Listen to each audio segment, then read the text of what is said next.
Shalom, Shalom. Selamat siang anak didik kami sekalian.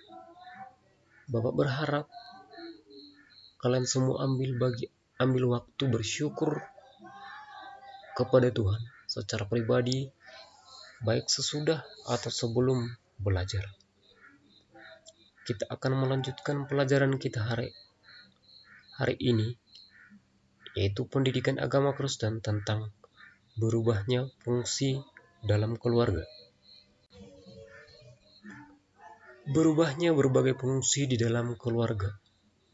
Akibat modernisasi, akibat perkembangan zaman dan modernisasi yang terjadi dalam kehidupan kita sekarang ini, banyak perubahan fungsi di dalam keluarga. Adapun perubahan fungsi di dalam keluarga, yang pertama kita lihat perubahan fungsi di dalam bidang pendidikan. Keluarga yang dahulunya bertanggung jawab di dalam melatih anak pada usia dini, baik dalam hal fisik, mental, dan spiritual. Tetapi pada zaman sekarang, zaman modernisasi, fungsinya sudah mulai digeser oleh lembaga-lembaga pendidikan anak dini. Dan yang kedua, fungsi sosialisasi anak. Yang dahulunya keluarga bertugas untuk membentuk kepribadian anak, serta memperkenalkan pola tingkah laku, sikap, keyakinan, cita-cita, dan nilai-nilai yang dianut oleh kelompok sosial masyarakat. Setelah pada zaman modernisasi, peranannya mulai digeser oleh lembaga-lembaga training yang menawarkan jasa pembentukan kepribadian, lembaga-lembaga konseling, lembaga psikologis yang menawarkan jasa untuk mengetahui bakat dan minat melalui tes psikologi yang ditawarkan pada zaman sekarang.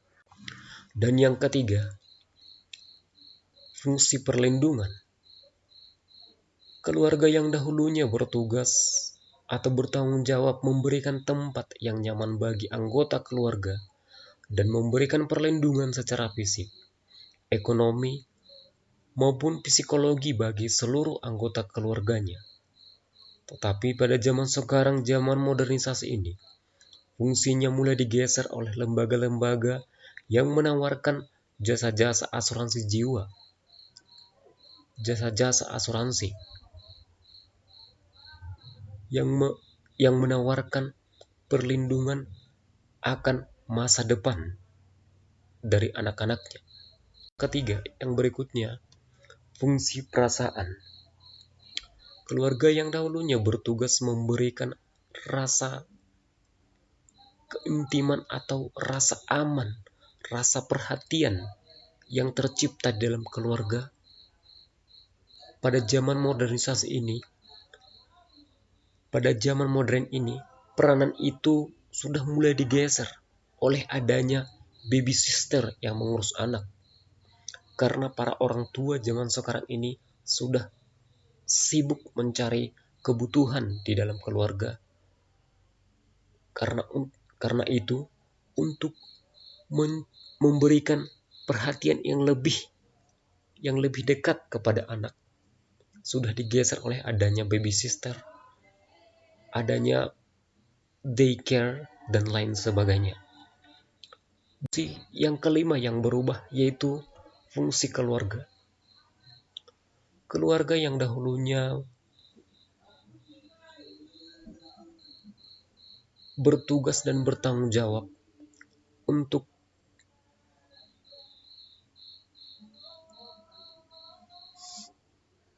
membimbing anak keluarga atau membimbing insan-insan di dalam keluarga menjadi orang-orang yang taat beragama, orang-orang yang takwa kepada Tuhan Yang Maha Esa, serta menunjukkan penghayatannya dan perilaku nilai-nilai agama.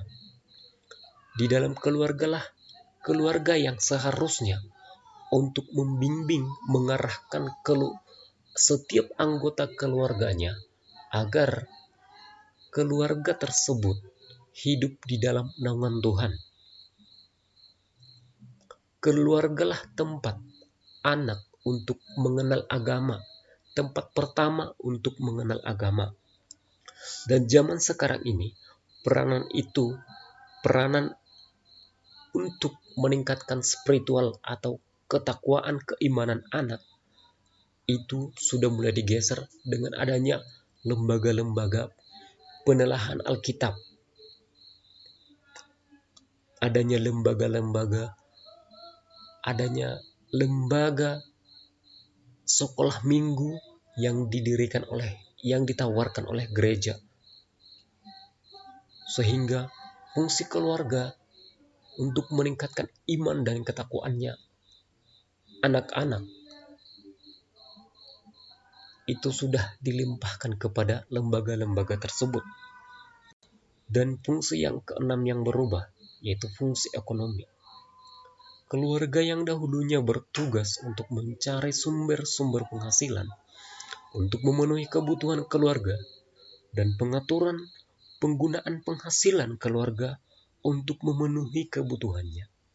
Tetapi pada zaman sekarang ini, peranan sudah mulai diganti oleh perencanaan. Dan fungsi yang berikutnya yaitu fungsi rekreatif.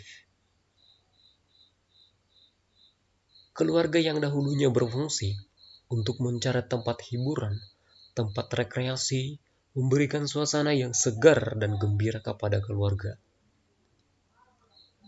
Tetapi pada zaman sekarang, zaman modern, peranan itu sudah mulai digeser oleh adanya media cetak, media sosial. Anak lebih senang menonton televisi, dan juga bermain game.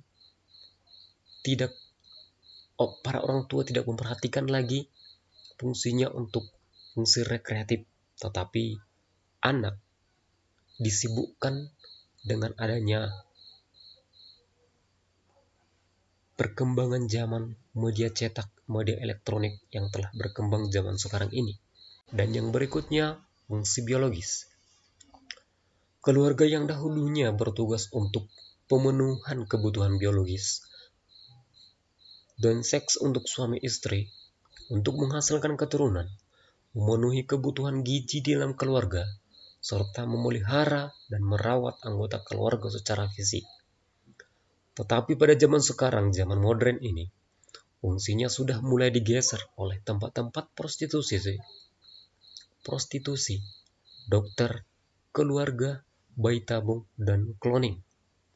Dan kesembilan, yaitu fungsi memberikan status sosial. Keluarga yang dahulunya bertanggung jawab mewariskan kedudukan kepada anak-anaknya. Tetapi pada zaman sekarang, zaman modern ini, fungsinya sudah mulai digeser oleh lembaga-lembaga pendidikan seperti perguruan tinggi.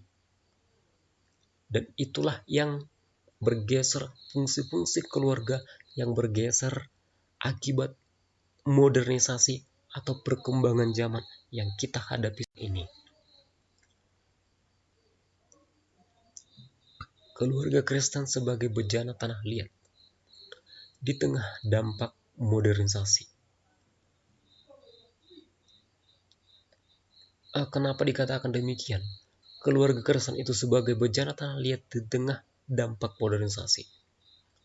Pada dasarnya keluarga sebagai tanah liat, esensinya adalah keluarga memiliki sikap dan pemikiran yang tidak kaku, cenderung terbuka, dan dapat menerima perubahan. Keluarga dapat dan bisa dibentuk ulang untuk menerapkan model tersebut.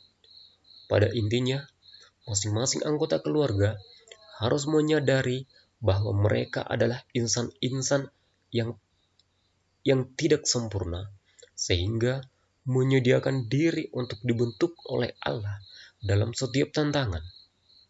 Dengan keterbukaan yang dimiliki tersebut, keluarga diharapkan dapat lebih menyerap semangat-semangat positif yang ingin dicapai oleh zaman modern. Melalui modernisasi, keluarga juga dapat memanfaatkan aspek-aspeknya untuk sarana pengembangan iman.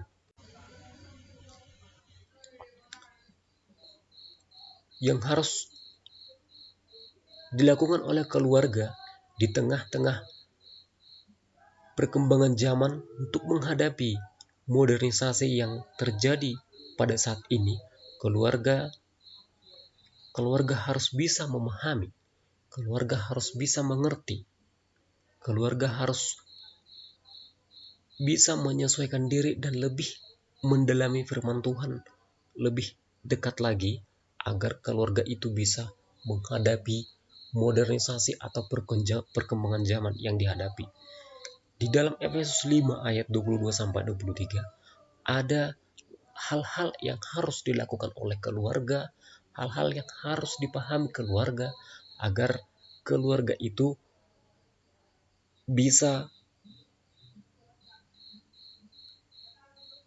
hidup dan tinggal menyesuaikan diri sesuai dengan perkembangan zaman ini. Modernisasi yang sedang dihadapi sekarang ini. Yang pertama, keluarga itu meletakkan fondasi kehidupan keluarganya kepada Kristus sebagai kepala keluarga. Jangan sekali-sekali keluarga hanya mengandalkan pikiran karena perkembangan iptek. Dia menghalalkan segala sesuatu cara untuk dapat memperoleh hal yang diinginkan. Tetapi marilah keluarga itu selalu mengandalkan Tuhan di dalam melaksanakan setiap kegiatannya. Dan yang kedua, hubungan yang terjalin mencerminkan nilai keadilan. Hubungan yang terjalin di dalam keluarga itu haruslah mencerminkan, harus bersikap adil di dalam keluarga. Yang ketiga, adanya kesetaraan di dalam keluarga. Yang keempat, memiliki kesadaran dalam melaksanakan fungsinya masing-masing di dalam keluarga. Yang artinya di sana setiap anggota keluarga sadar akan fungsinya, akan peranannya, berperan sebagai anak, berperan sebagai orang tua, agar di dalam keluarga itu tercipta harmonisasi, tercipta kasih yang sesuai dengan apa yang Tuhan kehendaki, sehingga di dalam keluarga itu damai sejahtera yang daripada Tuhan, kasih yang daripada Tuhan hadir di tengah-tengah keluarga tersebut.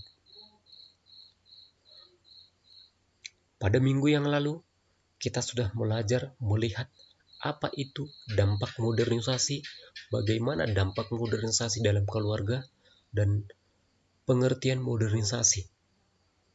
Karena itu, agar kita bisa